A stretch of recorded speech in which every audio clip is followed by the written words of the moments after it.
دا د عمر تجربه باید داسې ده چې دا د وخت سره راځي که ته سوچ وکړې چې کله ستا بچی د 7 کالو شي او د هغه نه څوک تپوس وکړي چې یاره څوک په دې دنیا کې ډېر پوهېږي نو هغه په خپل پلار باندې ګوته ږدي وایي زما پلار د دې ټولو خلکو نه ښه پوهېږي. کله چې بیا دا بچی د 12 کالو ته ورسېږي نو بیا لږېږي ستا په پوهه باندې شک پیدا شي چې یاره دا پلار مې صحیح نه پوهېږي.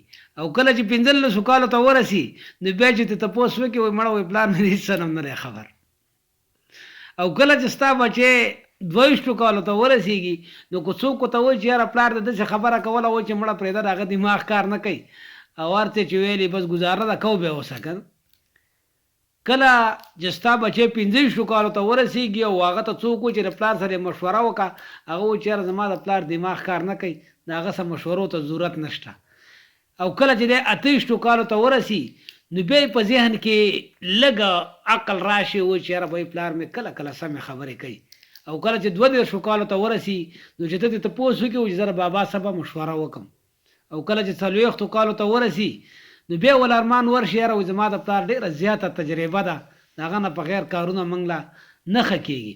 او کله چې 45 کالو ته ورسي نو بیا وایي پلار به مې ټول عمر ښې خبرې کولې.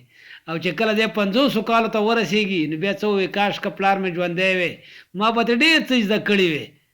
او چې کله دی 55 کالو ته ورسېږي نو بیا څه وایي افسوس کوي چې یاره پلار مې ډېر زیات زهر کړی و د هغه په یوه خبره باندې ما عمل نه کاوه هسې نه چې الله مې د هغه په حق باندې ونه نیسي. نو باید د خپل پلار سره محبت پیدا کوي. دا ویډیو مخکې شیر کوي ستاسو څه موقع ده د هر چا چې مور او پلار ژوندي د هغو د مفیدو مشورو نه پیدا والی.